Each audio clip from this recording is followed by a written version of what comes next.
সবার শেষে যে জান্নাতে যাবে সে কত বড় জান্নাত পাবে সেটা হলো একটা অনুমান করুন। আমাদের এই মানসার কথা নয়, আমাদের এই তুফানগঞ্জের কথা নয়, কুচবিহার জেলার কথা নয়, আসামের কথা নয়, ভারতবর্ষের কথা নয়।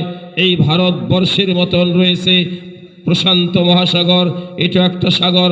প্রশান্ত মহাসাগরের মধ্যে ভারতটা যদি চুবিয়ে দেওয়া যায়, একটা প্রশান্ত মহাসাগরের মধ্যে বিশাল ভারতবর্ষটাকে রেখে দেওয়া যাবে 51টা। জোরে বলেন সুবহানাল্লাহ। বিশাল ভারতবর্ষ ৭২ নয় ৩২,৮৭,২৬৩ বর্গ কিলোমিটার হলো আমাদের ভারতবর্ষ। আমাদের এই পশ্চিমবাংলা হলো ৮৯,০০০ বর্গ কিলোমিটার। আমাদের আসাম হলো ৭৮,৪৩৮ বর্গ কিলোমিটার। মেঘালয় হলো ২০,০০০ বর্গ কিলোমিটার। অরুণাচল প্রদেশ হলো ৮৩,০০০ বর্গ কিলোমিটার। ত্রিপুরা হলো ১৩,০০০ বর্গ কিলোমিটার। পাকিস্তান হলো ৮ লক্ষ বর্গ কিলোমিটার। বাংলাদেশ হলো ১,৪১,০০০ বর্গ কিলোমিটার। আফগানিস্তান হলো ৬.৫ লক্ষ বর্গ কিলোমিটার।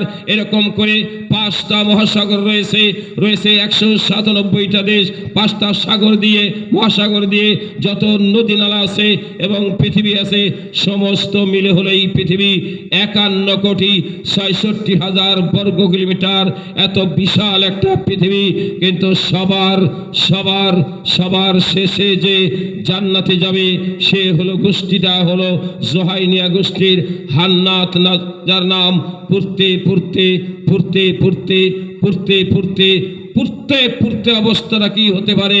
সবার শেষে যে জান্নাতে যাবে, স্যাক্রিফাইস করা হবে, জান্নাত থেকে জাহান্নাম থেকে জান্নাতে কনসিডার করা হবে, সে মানুষটার নাম হান্নাত, জোহাইনিয়া গোষ্ঠীর। তাকে দেওয়া হবে এই পৃথিবীর মতো 10টা পৃথিবী। জোরে বলেন সুবহানাল্লাহ। তাহলে আমরা তো অনেক আগেই জান্নাতে যাব, আমরা তো জাহান্নামে যাব না।